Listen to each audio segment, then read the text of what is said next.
Cada vez que a minha fé é provada, tu me das as chances de crescer um pouco mais.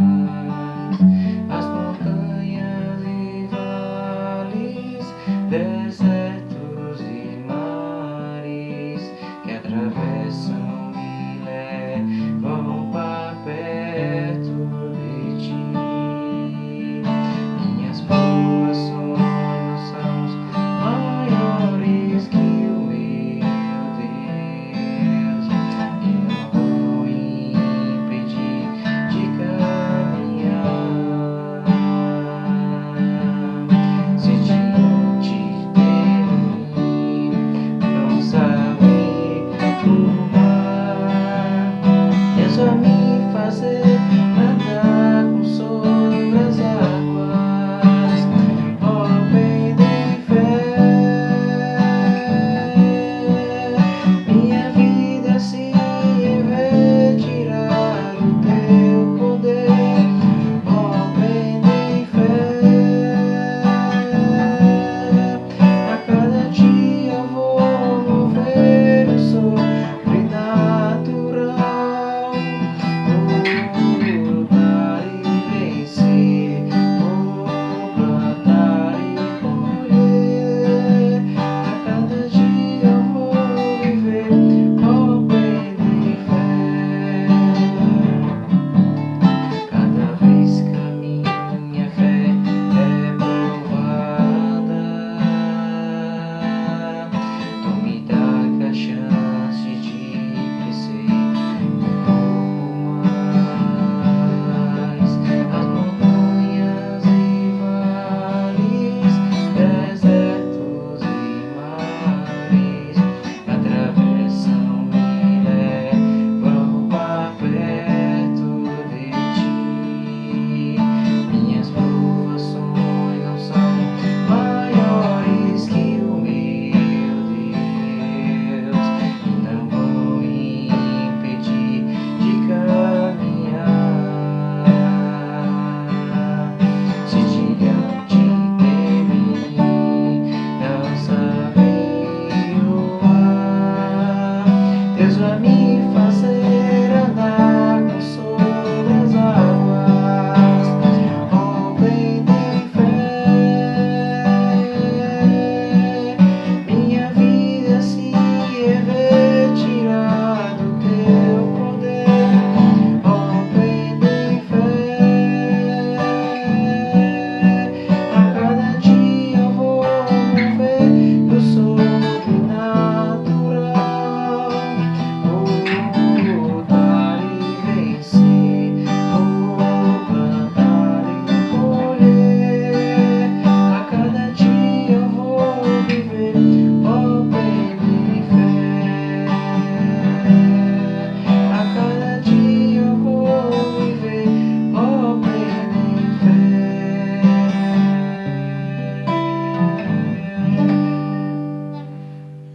Boa noite, irmãos. Fico contente de estarmos aqui mais uma vez, mais um domingo para nós estarmos trazendo a palavra do Senhor.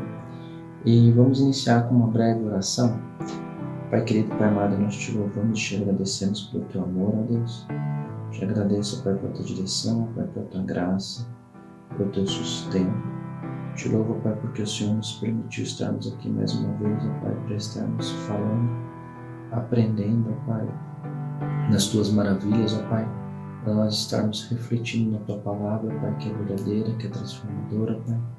Que o Senhor possa estar estendendo, ó Pai, as tuas bênçãos, ó Pai, sobre as nossas vidas, ó Pai, sobre aquelas pessoas que nós amamos, os nossos familiares, ó Pai, os nossos amados, ó Deus. Os missionários, ó Pai, que estão em terra distante, ó Pai, que o Senhor possa estar sustentando, derramando graça, ó Pai, misericórdia, ó Pai. Ó Senhor, as pessoas também que são missionários aqui, ó Pai, no Brasil, ó Deus querido, que o Senhor possa estar sustentando, derramando graça, dando a eles misericórdia, entendimento, sabedoria, ó Pai. Nós te louvamos e te agradecemos pelo teu amor, ó Pai. Te louvamos e te agradecemos pelo teu cuidado, Pai. Te agradecemos, ó Pai, porque o Senhor tem sustentado o Teu povo, ó Pai, e tem zelado pelo Teu povo, ó Pai. Em nome de Jesus, ó Pai, que o Senhor possa nos dar sabedoria, ó Pai, direção, ó Pai, para nós estarmos falando, ó Pai, as Tuas verdades, ó Pai, que agradem o Seu coração, Pai. Nós Te louvamos, ó Pai, e Te agradecemos, em nome de Jesus. Amém. Irmãos, essa noite eu vou estar falando um pouco sobre família. Nós temos visto nesses dias o quanto as famílias têm sido atingidas e o quanto nós estamos tendo problemas familiares, né? Nós estamos vivendo um tempo atípico, né, com grandes mudanças, e eu queria estar pedindo para a Priscila ler ali na Palavra do Senhor, 2 Reis 4, de 1 a 7. E uma mulher das mulheres dos filhos dos profetas clamou a Eliseu dizendo: Meu marido, teu servo morreu, e tu sabes que o teu servo temia ao Senhor. E veio o credor para levar os meus 2 filhos para serem servos. E Eliseu lhe disse: Que te hei de fazer? Diz-me que é o que tens em casa. E ela disse: Tua serva não tem nada em casa, senão uma botija de azeite. Então disse ele: Vai, pede emprestado de todos os teus vizinhos vasilhas vazias, não poucas. Então entra e fecha a porta sobre ti e sobre os teus filhos, e deita o azeite em todas aquelas vasilhas, e põe à parte a que estiver cheia. Partiu, pois, dele e fechou a porta sobre si e sobre os seus filhos, e eles lhe traziam as vasilhas, e ela as enchia. E sucedeu que, cheias que foram as vasilhas, disse a seu filho: Traz-me ainda uma vasilha. Porém ele lhe disse: Não há mais vasilhas alguma. Então o azeite parou. Então veio ela e fez saber ao homem de Deus, e disse ele: Vai, vende o azeite e paga a tua dívida, e tu e teus filhos vivei do resto. Amém, irmãos? Aqui nós vemos o texto onde Eliseu está com uma mulher e ele realiza ali o enchimento das vasilhas, das botijas. Nós vamos ver aqui no primeiro versículo alguns pontos importantes. Pode ler o primeiro versículo, Priscila? E uma mulher das mulheres dos filhos dos profetas clamou a Eliseu dizendo: Meu marido, teu servo, morreu, e tu sabes que o teu servo temia ao Senhor, e veio o credor para levar os meus 2 filhos para serem servos. O primeiro ponto que eu queria deixar claro para os irmãos aqui, quando nós estamos falando de família, é que a gente não sabe sobre o marido dessa mulher, porque ela ficou viúva. Mas nós sabemos que ele era um homem que temia o Senhor. Então aqui nós estamos vendo uma família onde a mulher ficou viúva, perdeu o seu marido e 2 filhos. Eu queria chamar a atenção quando nós estamos falando da morte do marido. Fala ali que o marido dela morreu, que ela perdeu o marido. Então essa vida acabou. E aqui eu queria trazer para os dias de hoje não só a morte física, a dor da morte física, a dor da morte de nós perdemos um ente querido, uma pessoa que você ama, pode ser um marido, um filho, um sobrinho, um amigo. Aqui nós não vamos falar somente sobre isso. Essa dor nós sabemos que quem perdeu alguém, ela tem um momento dela de luto, o momento dela que ela passa por aquela dor, por aquele momento que ela passa de sofrimento, sim, mas nós sabemos que Deus consola os nossos corações, porque Deus se agrada da família, e Ele se agrada da família de uma forma maravilhosa, que Ele constituiu a família, para nós não vivermos sozinhos, para nós não vivermos nesse mundo sem ter alguém para dividir uma vida plena conosco. Aqui nós estamos vendo uma casa onde foi acometida por uma dificuldade, por um problema. A morte do seu esposo, do pai daquelas crianças. Mas hoje em dia, trazendo para os dias de agora, nós também temos visto que as nossas famílias, e muitas famílias no Brasil, muitas famílias às vezes cristãs, ou famílias que não são cristãs, mas estão perdendo, está havendo uma morte de algumas questões importantes dentro daquela casa. A morte da perda do respeito, a morte da perda do amor um pelo outro, a morte das pessoas estarem sendo solidárias dentro daquela família. Há tantas mortes que estão acontecendo nos dias de hoje que nós temos visto as pessoas sofrendo, as famílias estão sofrendo, elas estão a alguns pontos desesperadas, elas estão com uma morte financeira, elas estão com uma morte emocional. Então nós vemos que a morte dessas famílias, elas não ocorrem somente por causa de uma morte física. O segundo ponto que eu queria deixar claro, que também quando nós estamos falando sobre uma dificuldade na casa de alguém, numa família, que os irmãos também sirvam de testemunho para outras famílias, para outras pessoas que precisam ser renovadas, ser revigoradas, serem cada vez mais tementes a Deus, no sentido de mostrar ao próximo que você tem uma família, que você quer que essa família cresça, que ela seja restaurada e renovada em todo o tempo. Que você possa estar falando com as pessoas. Se você conhece alguém que está com algum problema familiar, ajude essa pessoa, aconselhe essa pessoa, leve a essa pessoa mensagens de ânimo, mensagens de fé que estejam realmente pautadas na palavra do Senhor. Nós também vemos no versículo 1 que ali há os credores. Essa mulher, ela tem dívidas. E hoje, quantas pessoas estão com dívidas? Quantas pessoas perderam tudo? E aqui nós sabemos o quão importante é a vida financeira numa família, numa casa. Nós precisamos comer, nós precisamos nos vestir, nós precisamos estar suprindo aos nossos filhos algo que seja para eles razoável. Não estou dizendo nem o mais que tudo pode dar e nem aquilo que tudo pode faltar, mas o que seja equilibrado, o que seja bom. Nós sabemos que muitas pessoas entram em dívidas e entram nessas questões, nesses problemas financeiros, porque às vezes esquecem alguns princípios bíblicos. Às vezes as famílias esquecem alguns princípios bíblicos e elas vão tomando alguns caminhos, que é o caminho da vaidade, da luxúria, que é o caminho de querer ter aquilo que às vezes é mais do que pode pagar. E aqui nós vemos que a vaidade ela pega muito forte nesse ponto, porque nós vivemos num mundo sim do consumismo, e eu não estou dizendo para você não consumir, eu estou dizendo para você consumir de forma consciente, de você comprar as coisas de forma consciente. Aqui nós sabemos que muitas famílias se perdem nisso, muitas famílias não sabem dizer um não, muitas famílias às vezes falam, não, depois a gente dá um jeito e vê como que fica.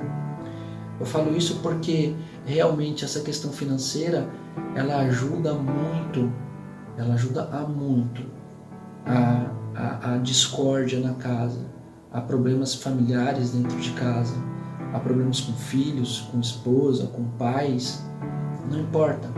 É um problema que nós devemos estar sempre seguindo a palavra do Senhor, que nós devemos estar adquirindo as coisas de forma equilibrada, isso tanto financeiramente como emocionalmente na nossa vida.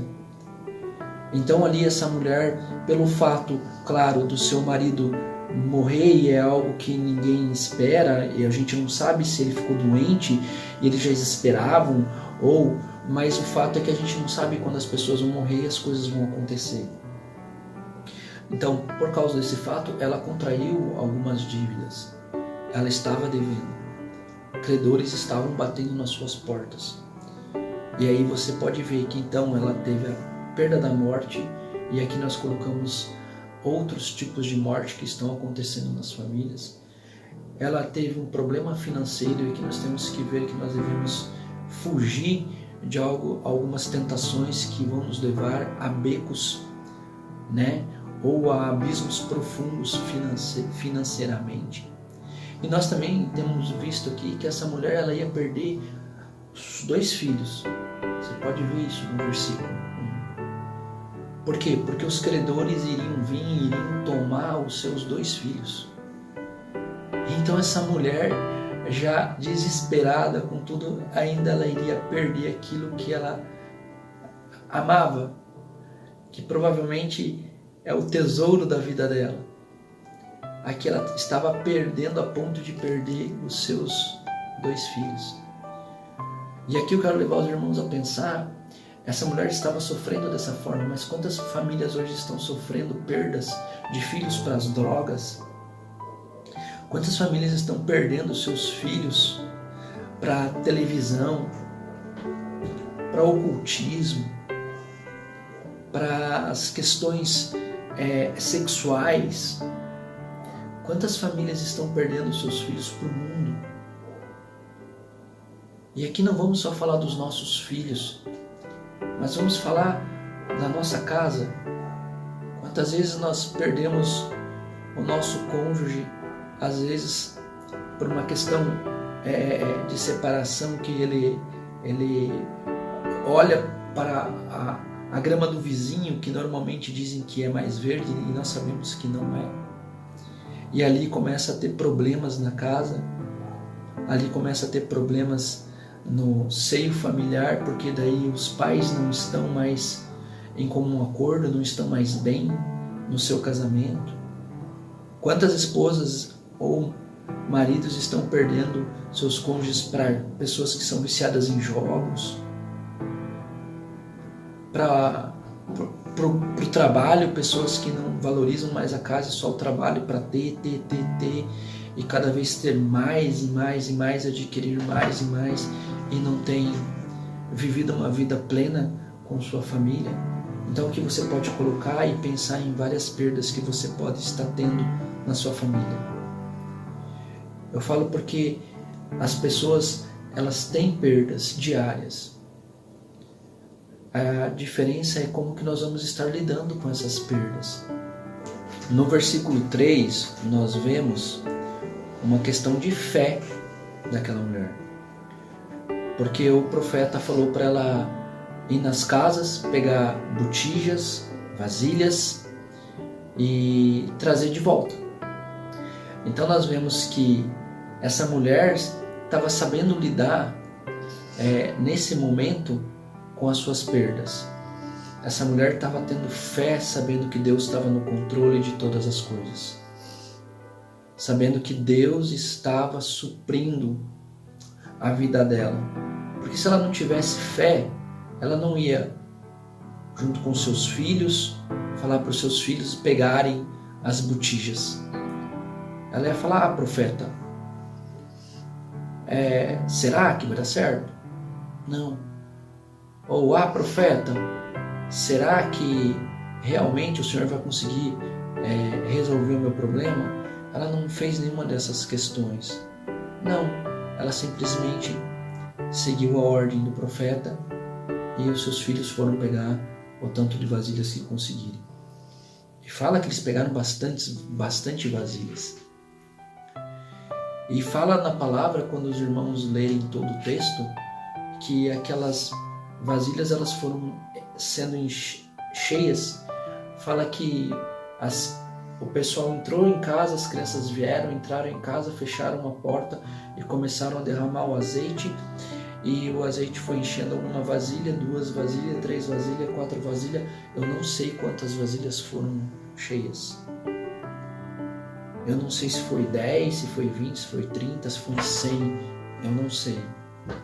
Não nos mostra isso na palavra. Mas isso também não é o mais importante. O mais importante é que as bênçãos do Senhor não acabaram na vida daquela mulher. Por que não acabaram? Porque no final o profeta fala: traga mais uma vasilha. E aí eles olharam e falaram assim: não tem mais nenhuma vasilha. E o azeite parou de jorrar. Não fala na palavra que o azeite acabou. Eu imagino que se tivesse mais vasilha, ia ter mais azeite. Mas ali estava o suficiente, o equilíbrio, o suficiente para a mulher resolver todas as suas dificuldades. Deus na nossa vida, Ele é suficiente. Nós não precisamos de mais nada na nossa vida, a não ser do Senhor Jesus, do Espírito Santo e do Deus Pai. Você não precisa de mais nada, meu irmão, se você tiver a plena convicção e fé em Jesus Cristo. Tenha certeza disso. E aqui, aquele azeite foi suficiente para sanar todas as dívidas, porque o profeta fala, vai e pague as dívidas. E ele fala o quê? Com o que sobrar, viva com isso. Então Deus não desamparou aquela família. Deus não desamparou aquela mulher. Ele fez uma obra, e uma obra por completo. Ele deu para aquela família o que eles precisavam para sanar as suas dívidas. E Ele deu também o que eles precisavam para estar vivendo depois. E o maravilhoso nisso, que eu vejo também, é que pessoas que eu não sei nem se seriam cristãs ali, os credores, mas eles receberam a bênção que foi o pagamento por completo daquilo que era devido. Muitas vezes nós seremos pessoas que realmente as pessoas vão olhar e falar, nossa, que maravilha, que vida que você tem maravilhosa, que Deus cuida de você. Isso, meu irmão, é com certeza. Nós somos abençoados em todo o tempo, tanto nas nossas dificuldades, como nos momentos que nós não teremos essas dificuldades. Essa mulher, ela estava sendo abençoada em meio à sua dificuldade. E nós vemos que muitas pessoas serão abençoadas aqui, quem sabe, por tabela, no caso dos credores que receberam aquilo que lhe era devido. Quantas pessoas, às vezes, você vai estar recebendo uma bênção do Senhor e você vai usufruir dessa bênção e outras pessoas vão estar aproveitando e usufruindo também. Porque o nosso Deus é assim, Ele é maravilhoso. Ele dá aquilo que nós precisamos, aquilo que nós necessitamos, e muitas vezes Ele dá muito mais daquilo que nós merecemos. Porque nós sabemos que pela Bíblia nós não merecemos, porque nós somos pecadores, nós somos falhos, nós erramos. Nós somos pessoas que realmente somos miseráveis, porque nós trazemos com nós o pecado. Mas em Jesus, e isso é maravilhoso, porque em Jesus nós somos mais que vencedores. Em Jesus, você, meu irmão, você, minha irmã, a sua família é mais que vencedor. Que nós possamos estar sempre aos pés do Senhor, que nós possamos estar sempre em uma busca plena, em aprender mais, em nos capacitar, em nos redimir ao Senhor em todo o tempo. Nós sabemos que quando nós estamos buscando a Deus, Deus nos capacita, Deus nos instrui. Então que você possa, nessa semana, estar realmente buscando ao Senhor na palavra. Vamos orar então, irmãos, agradecendo a Deus por esta semana. Vamos orar agradecendo a Deus por tudo que Ele tem nos dado. Pai querido, Pai amado, nós te louvamos e te agradecemos por tudo que o Senhor nos deu, Pai, por essa semana, Pai. Te agradecemos, ó Pai, por esses ensinamentos, ó Deus, que nós encontramos na Sua palavra, que, ó Senhor, nos restaura, nos renova, Pai, que nos transforma, ó Deus, dessa viúva, sim, que passou por dificuldades, passou por medos, passou por aflições, passou, sim, por perdas, mas o Senhor sustentou a vida dela, ó Deus. E nós te agradecemos, porque nós cremos que o Senhor está sustentando as nossas vidas, ó Deus. Nós te agradecemos, ó Pai, em nome de Jesus, por tudo que o Senhor tem feito, Deus. Amém.